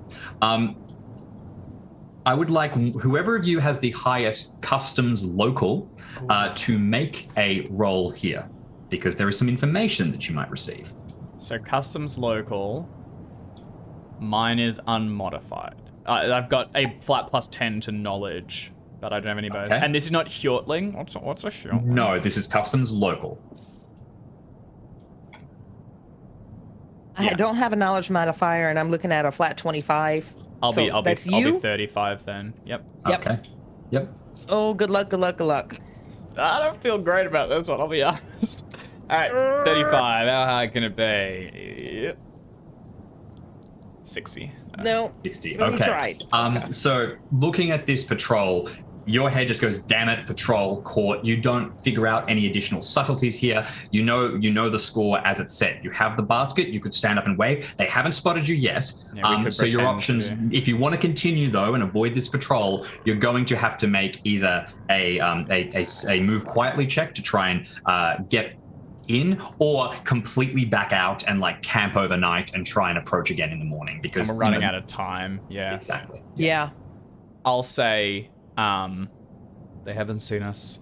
This is still our chance. I think we should try and proceed as planned. Oh, the look she gives you. Okay. We still keep our options. It holds our original plan. Sneak, then talk, then fight. Understood. Okay. Sneak, talk, fight. What weapons does Iratia carry? Do we see like an axe or something? What weapons does what carry? Sorry, Iratia. I'm just wondering what Iratia is carrying. Yeah. And I presume we would I have believe grabbed she carries a broadsword and a bow. Sick. Okay. Oh, wait. Jim, am I lying? I feel like I might be lying. No, that's totally Did fine. You change that around? You have access to any of the weapons that are listed on your character sheet. That's just kind of assumed. Okay. So you would also, you would have all of the equipment that is listed there. Beautiful. Yep, we'll go with that broadsword and a bow. So in that case, as we're staying, I'm just going down our list. One of them is going to turn into fight. So I'm going to swing down the wax canister I carry, and I'm going to pull out the bow and begin to string it very ritualistically. Going through a lot of process, a lot of sweeping it. And the bow I carry is quite unique looking because it seems to have been, it's not carved from wood. It seems to be a single solid piece of some monstrous bird's bone. It seems to be that it should not bend. It seems like it should break, but it still yields to Telos as he begins to string it with sort of like cat gut or whatever. And this is actually my heirloom. And it is a magical bow, and you can see like it has a number of like cracks all through it, but it still doesn't yield. And it's stark white compared to the rest of his sort of mottled green and quite camouflaged outfit. And once it's assembled, I'll hold it low and carry it for the rest of our procession. Dope. A powerful heirloom. Does your bow have a name? It does not currently, because my father was not the one that gave it to me. I think when my mother gave it to me, she said, it should have one, but I have yet to accomplish something with it that has earned it a title. So no, not as yet. Fantastic. An exciting name. But it will earn one, as I will. Oh, of course. Well, I mean, noticeably, the two of you, Telos and Irada, you do not have your kind of titles associated with you yet. So you would be both, you would both probably just be called son and daughter of Hindala, just because she is probably the most important of your ancestors, and therefore that is defaulted. But with these, we kick off a war here today, we might get one. Yeah, exactly. We might get some names. Yeah. Very new grudge. Random. Latest. Yeah. Anyway, so with that, two of you crouch low and moving through the shadows, begin to dart forward. I will need move quietly checks from both of you, and I will remind you, Bridget, if you would like, you can choose to cast a rune spell here. Just a reminder, rune spells, you only have a couple of rune points. The default starting is 3, which I believe you have, and they are a big deal. Once you burn a rune point, you are significant. Like that is one of your big buttons to push. That is now deactivated. You get rune points back by long meditation on holy days and across seasons. So you'll have to wait for this scenario to resolve. That's not a terrible idea. No, it's not a terrible deal at all. Where you're at. Yeah. As her brother is stringing that bird bone bow, she's gonna start like going back into her Rolodex. She knows she's learned this spell. She's never actually cast it before, but she knows that she's learned it. Mom taught it to her. She learned it, but she doesn't need it at home. And then stealthy isn't really her approach either. So she's like going back in her Rolodex as she's staring at this bone, like, okay, it's, and she's gonna try to get that spell off. Fantastic. I love it. So, to cast a rune spell, and I'll get you to describe the process of what it looks like in just a second, but mechanically, you need to make a roll against the rune that you are using to cast the spell. Since you are an all-land worshipper, that is going to be your air rune, which I believe is your highest rune. Yeah. Thank God. Excellent. So, what is your value in your air rune? Air rune is an 85. 85. Oh, okay. hell yeah. Yep. So, you are going to make a test against your air rune. Okay. Oh, come on, 85. 69, go figure. 69, absolutely. So you will now, you begin to cast this spell, and you can spend a rune point to do so. Can you please give a description of the casting? And once again, what this is invisibility. You become one with the shadow and you vanish away. Okay. Being that she didn't get an amazing success on it, I'm going to lean into the potential failure. So this is probably her very attempting to be quiet. She's not a quiet person, but this is attempting her to be quiet. She's, she says the words and she freezes, and then she's going to look at Telos to see if Telos can see her. It's like, nope, that didn't work. Okay, hold on really fast. I think I got the end of it wrong. And then she's going to do it twice. Can you see me? Nope, you can still see me. Okay. And then on that third time, there's just this almost a sigh, like a that happens around her when she blinks out. Fuck yeah. Vanish. And then she still does the, can you see me? Can you see me?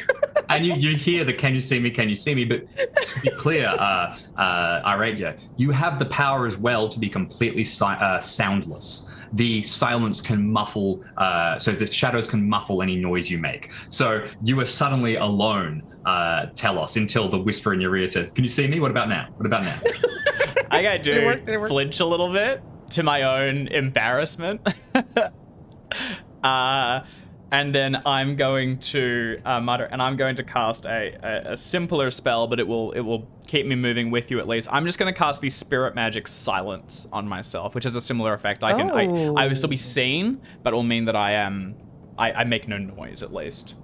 That is fantastic. Now, Spirit Magic, once again, you make a roll. This is the power roll to cast. That said, since this is not in combat, you'll be able to make that check several times. So it is ultimately irrelevant at this point. Assume that you cast it correctly. I will flag that my power is not massive. So it does take Telos a beat in the same way that I rated it. And it's very, very meticulous. Like I go through the processes of it. I make sure each beat is hit. And then eventually I will test it by sort of leaning forward and intentionally snapping a small twig nearby, and it breaks without sound. Is there any? Dope, love it. That's great. Is there any particular aspect to your magic that you want to mention? A sort of a sound, a dance, a gesture. I think it's a pose. I slink lower, and it's more cat-like. And from here on out, I think probably actually it does. It's a very fluid movements from here on out, moving quite liquidly. I like that. Liquidly. I like that. Yeah. So let me just bring up the effects of silence. I'm completely across them. I had it open a second ago. Sorry. And because she can't resist it while you're looking that up, when he does go silent, she's gonna knee him, like probably in the ribcage, and just go major flinch.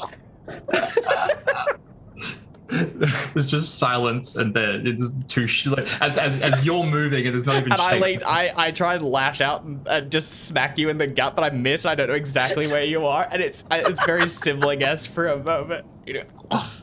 I love it. I love it. Okay, so, you do not need to make a move quietly roll. Iradia, you are completely invisible, and you can whoosh down. You do need to make a move quietly roll. Telos. Silence does not specifically state that it gives you a bonus, but it makes total sense. So what we do here is we modify the roll.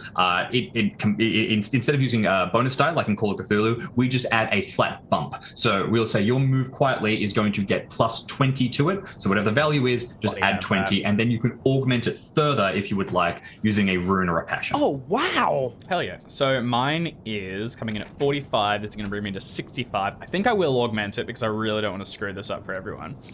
Can I augment it with... I've got Beast Rune. If we're I'm avoiding cultural, like the how you going. I'm trying to sneak about, very moving in my environment and things. Can I justify that, James? I think that makes total sense. But what I'll throw to you is that it's very much like a beast-like manner. So as you come down, you're kind of prowling almost, and yep. I think and I think if they find me, I'll be like sliding myself under mud, and like when they find me, I am like against a tree trying to hold on or something, or clambered up it. It's very pointedly avoiding and a bit feral. And just had one so interesting bestial. Yeah. Yes. It's a bit of fun. Okay, so let's get an augment with a beast rune and tell me how you go. Success, just normal success. Okay, My beast rune is so that is going to add 75. another 20, which will bring you to 85. 85. Nice. Pretty good. And rolling under 85. Success, 37. Ooh, all right. Ooh, So. okay. The two of you dart down and tell us you are weaving between, rocks, staying low. When you move, is it all cat-like, or just because of the bird bone bow, is there a little like avian movement to it where you I like those poses that you sort of described? I think it is all cat-like. The bow stands out. It is sort of different to the rest of his thing, and the way he holds it is as if it is, loftier. So he keeps it out of the mud and everything, and almost has to hold it out of the way.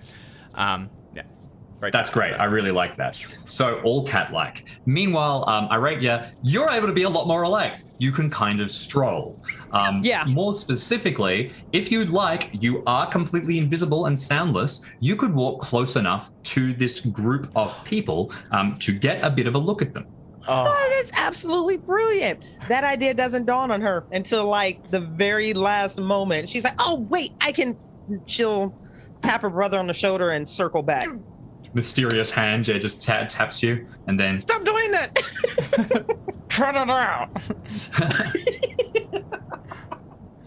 and then you can dart away. You can get a look at these people. This is a Milvani tribe patrol, the All Levin clan. They are your old rivals that drove you out. And your tribes, the Kolimar and the Milani, have been at war before. This is tense. You've heard like nightmare stories about these people. You've also heard stories that mock them, but it's pretty serious. As you approach, you can see 3 kids, teenagers, about your age, probably in a similar kind of new hero era, and they've got this old grumpy plow horse that they've got like gear slung over, and It's a plow horse. Oh.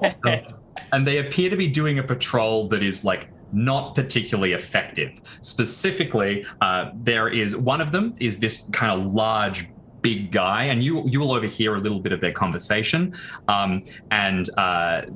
This guy is called Musin, and he's kind of growling, and he's leading the horse, and he is berating someone sitting on the top of the horse who is really, really thin, and you get big nerd vibes right away, like very timid.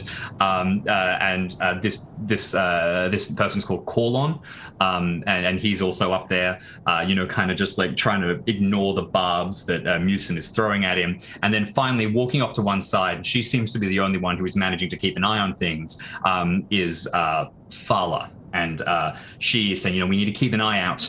And what you pick up right away, they don't seem to be very experienced patrollers. Is there anything that you'd like to do before you rejoin your brother? I really don't want to screw this up, but I do want to be true to her. How bad is the berating happening on Corlong right now? Is this playful berating, or is this outright like bullying? Or is this I love that because you have a relevant passion, do you not? Yeah, I have hatred for bullies. All right, that's fantastic. So what is your value for hatred for bullies? It's a 60. 60. 60 is not high enough to give me the ability to force you to roll to resist it. But it is a very high passion.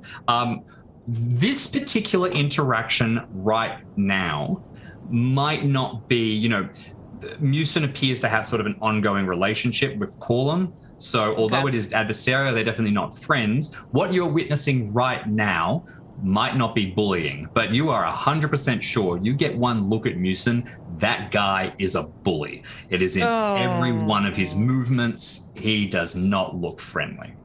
Oh yeah, she He can probably sniff out a has, bully and she hates him. in fact, the disorder rune visible on his body. Clearly, he's not somebody who values working together very highly.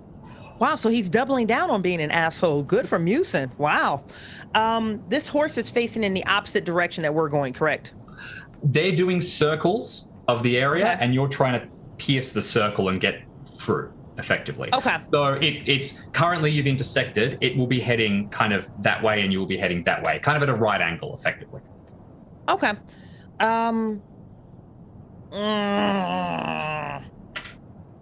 Yeah, we're going to go for it. So she's just going to kind of follow along for a second. And the second that patrol is going into an opposite direction of the circle that we're trying to cut through, if she acts, does that break that spell? Like, is that one of those spells that, like, if I, the intention is to agitate that horse to get it going in that direction, or to cause a cacophony or a scene, or to take off? I think that if you fumble, sure. But Okay. I think that acting is within the scope of that spell. I think it's fine. Yeah. Okay. Then coach me on what you would like me to roll if she's looking over to where her brother's in this feline crouching position. And she's like, we're going that way. This is going to be perfect. She's going to do like smack the back of the horse's butt or spook it. Something really, a smack out of the blue might get enough to get it going. I think that an intimidate or a ride are probably what you're looking for here. Ride if you're actually, you know how horses work. Intimidate if you're just trying to scare the damn thing. Okay, I know what my intimidate is, and ride is, under agility. So we are going to attempt to intimidate it. Threaten the horse. So dude has disorder rune prominently shown. Can she enact, just in pure contrast, her harmony? Yeah, absolutely. I think that is perfectly valid. Okay, she's 75-25. So 75 on the harmony is a 42. So regular success on that. Nice. Excellent. So you augment, adding plus 20 to your intimidate. All right, 20 to the intimidate, and I have the sheet. So it's 40, modifiers 10. I missed that last time. So 50, 60, 70 with a 16. I don't think that's enough for a special, but That's pretty damn good, though. What was the total? 16 under 70. Oh, yeah, 70. just short, I think. Just short. Okay. I need to get one of those charts. A single well-placed slap to the back of the horse, and it rears and panics and begins to sprint forward. And you're essentially just trying to throw them into chaos, right? Correct. Yep. The horse goes, well, chaos. No, Chaos? not Big C chaos, which of course is the big Not the big villain C. of the RuneQuest world. And Uroxy Berserker comes tearing out. Mago pops up, starts chopping things. Yay, mangoes. No, you're trying to throw them into, basically just confusion. Disorder. Yep. The horse begins to rear and run forward. Call on the nerd at the top doesn't know how to stop it and starts going and like grabs the saddle. Musin is like screaming and running after the horse, and Farlar is just yelling at the two of them. This is going to delay them. This is going to disturb them, and the two of you in the shadows can spin away and continue very, very easily until before long you will have arrived at the outskirts of Greenstone. It's nighttime when you arrive, and you're pretty sure you have a head start or a lead on this crew. So even if they are coming back, you're going to have a bit of time without them, without the patrollers. Because, they were on patrol, so the fact they didn't see you is probably a bit suspicious, which means if they come back and you're there, might have some explaining to do. Maybe you could just argue they missed you, but, your first view of the town is immediately that it appears to be in a similar situation to what your town is. It is quieter. It's a bigger town in general. There's just more houses. You can see like a large clan hall, but there's no lights on inside it. There's a lot of buildings that are empty, as people would have gone away to now join the battle. And the Milani tribe are definitely trying to like make up for the fact that they weren't there. So they've gone pretty hard. Interestingly, just to give you some perspective, in the starter set live play that we went through previously, you spent a lot of time at the Milani tribal house and Yes, yeah, okay. mentioned Prince Sarastip, who is the leader of the Milani tribe, and so there is all kinds of stuff like that. Gazing around, there is one other thing I will note, and I will ask. Actually, forget that. You do notice something, but I'm not going to ask for a roll because you may ask for a specific roll, and I don't want to front load the information. As you begin to get close, you will notice that it is not raining in the town, but the ground is quite muddy and thick and slidey and like damaged, as if it has been raining in the past. And it's quite localized, similarly.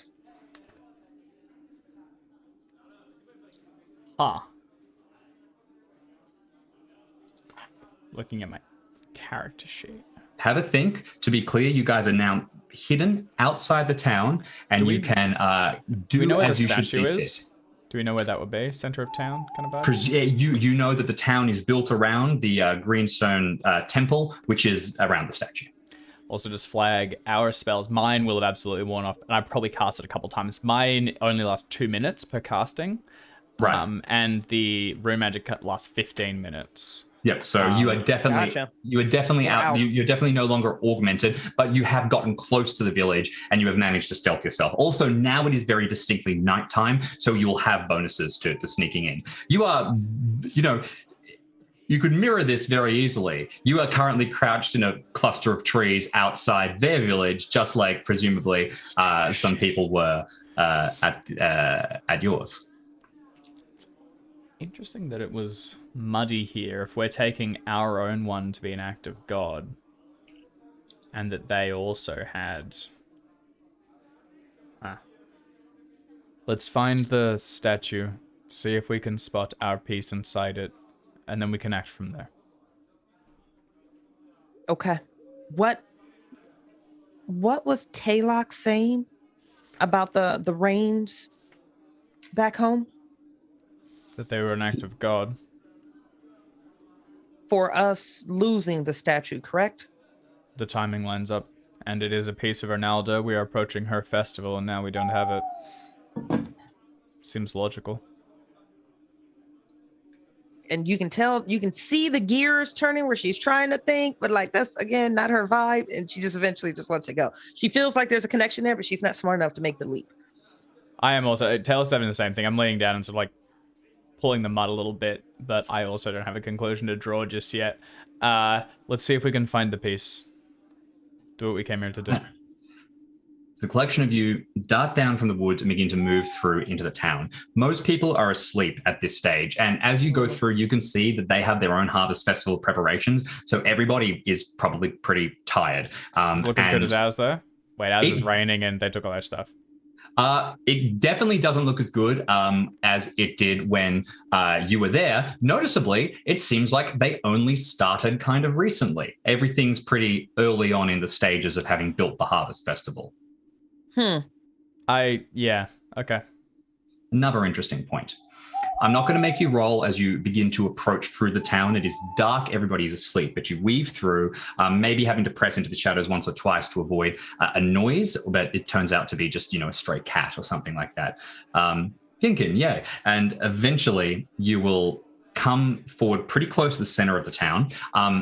The clan hall and the town square are actually off to the sides here, because the center of the town, as I mentioned, is built around the Greenstone Temple, which is this large stone temple, and it is just covered in moss, which is why it is called Greenstone. In a place where everything is a lot of thatch, a lot of woods, this big stone construction is very important, and it is a major Ernalda temple. People would come from all the surrounding clans to worship here specifically. That said, it's not one of the grand high temples. It's an important regional one. There's kind of an amphitheater area out the front that has been dug with this like dirt, then the sprouts of strange flowers and like grass and turned earth and everything going up in the center. In that amphitheater in the center of the ring. In the center of that ring of dirt, you can see two figures. The first is a moss-covered statue, and it is of a woman, and it is of Ernalda, or one of the many visages of her. And I will leave that to your imagination exactly what it looks like, because of course, for everyone it might be different. and holding itself very distinctly. There is a broken piece of masonry across the face, and there is nothing has been replaced. But then kneeling in front of the statue, there is a woman with hair tied up in a bun, and some small kind of incenses around her that give just tiny pricks of light in the darkness, and she is wearing the robes of an Analda priestess, and she is sitting and she is waiting. If you want to approach the statue, you will have to reckon with her. She appears to be in meditation.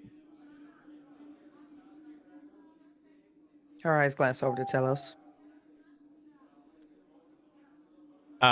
Before we came into town, I will have stashed my bow once more, just Sure. so, because it's not going to be any use here, and if we start a fight, we're going to start a war.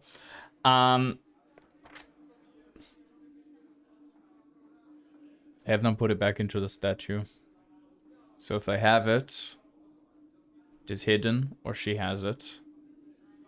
Either way, I wonder if the whole village was not behind this. Perhaps individuals. Also, that this reign began, and that they only just now began preparing for the festival. I wonder if perhaps they had taken Ronaldo for granted, and she was showing displeasure. So they've decided that now they need to conduct their ceremony. She's looking at that chipped off piece, and just so I have total clarification, two completely different statues, both missing the same part of their face, right? I think it's the same statue. I think that is our statue. There is your statue with the broken. There is the broken face, and right. that is the greenstone statue. That is the one that you would be expecting. Then kneeling in front is a real Analda priestess, is a woman who is in the midst of meditation. And she appears to be meditating before the statue. And noticeably, the statue has that broken piece. So this is the statue that your tribe would have worshipped.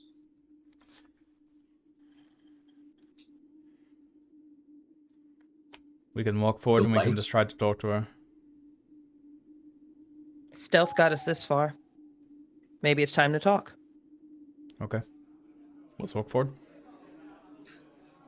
Two of you walk forward, and while you're not announcing your presence, in the night, your footsteps carry, and you can see the woman in the center shift, and she blinks and turns, stands, and then frowns and sort of hurries to her feet, but you're walking with your hands out.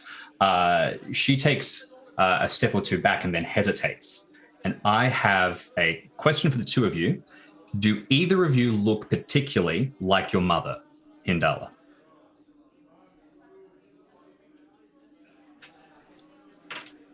I don't think I particularly do.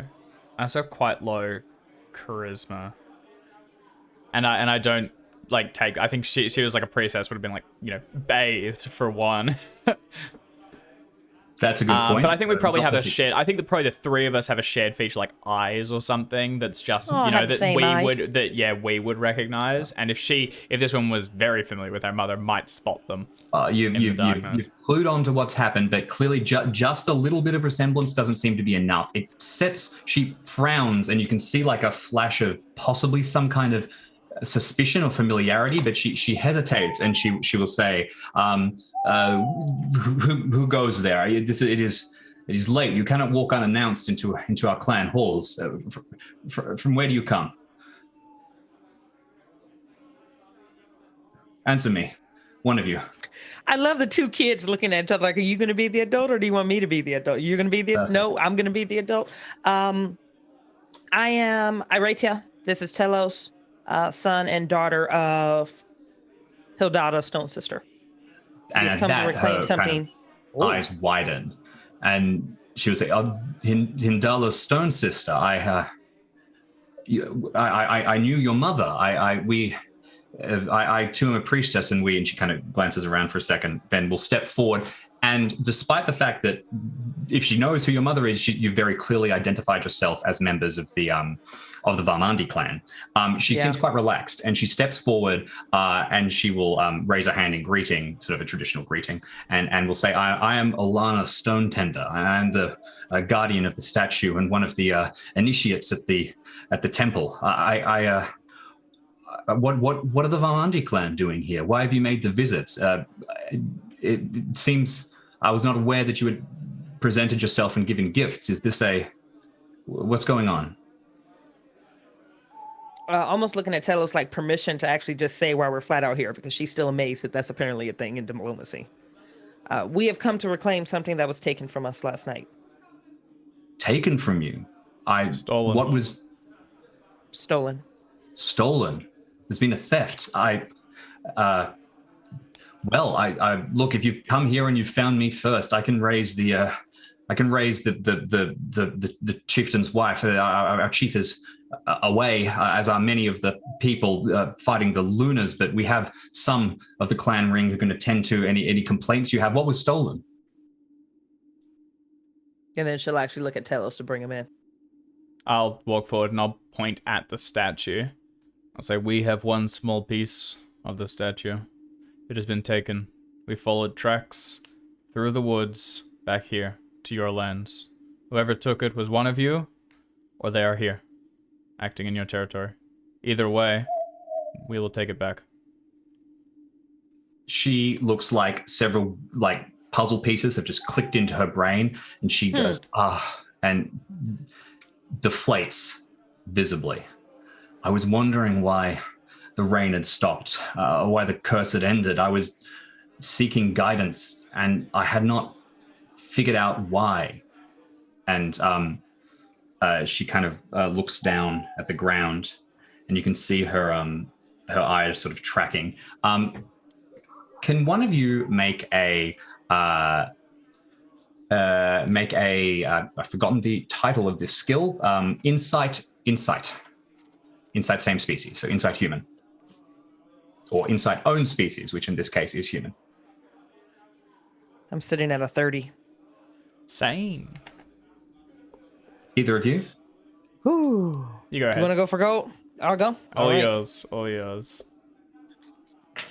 I'm so irritated with the close rolls. It's a 45. Oof. All right. Her eyes dart around, and you see that she seems to be thinking of something.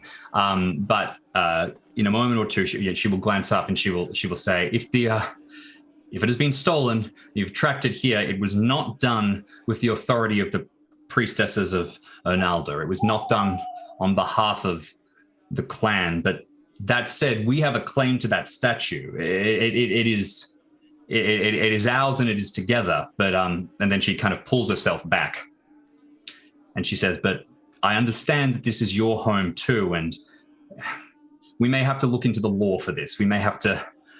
I think I should awake. I'm going to awake the rest of the clan. We should speak now, and we should speak freely."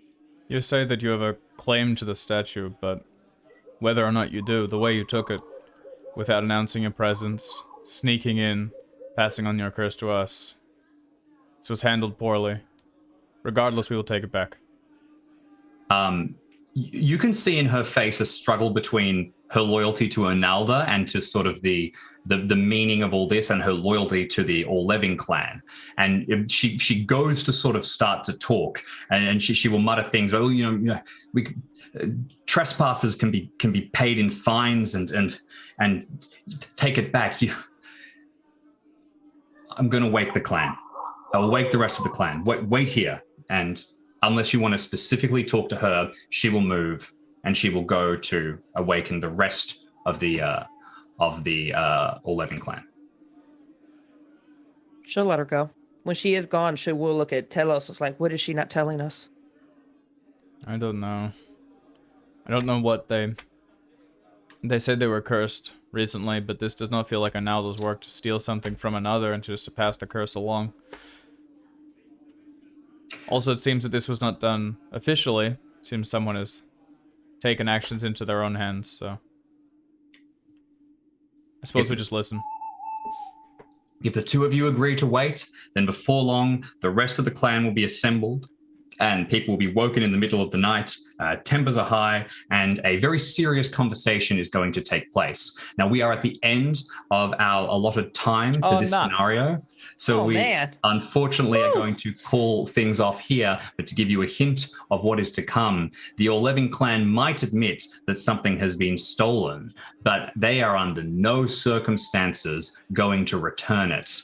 And if jewels need to be the only way that this can be restored, then it will have to be jewels, because there is conflict and there is contempt and there is a long history of rivalry between your tribes. And even the priestesses will agree that only one of you can be truly worthy of the love of an elder in this moment.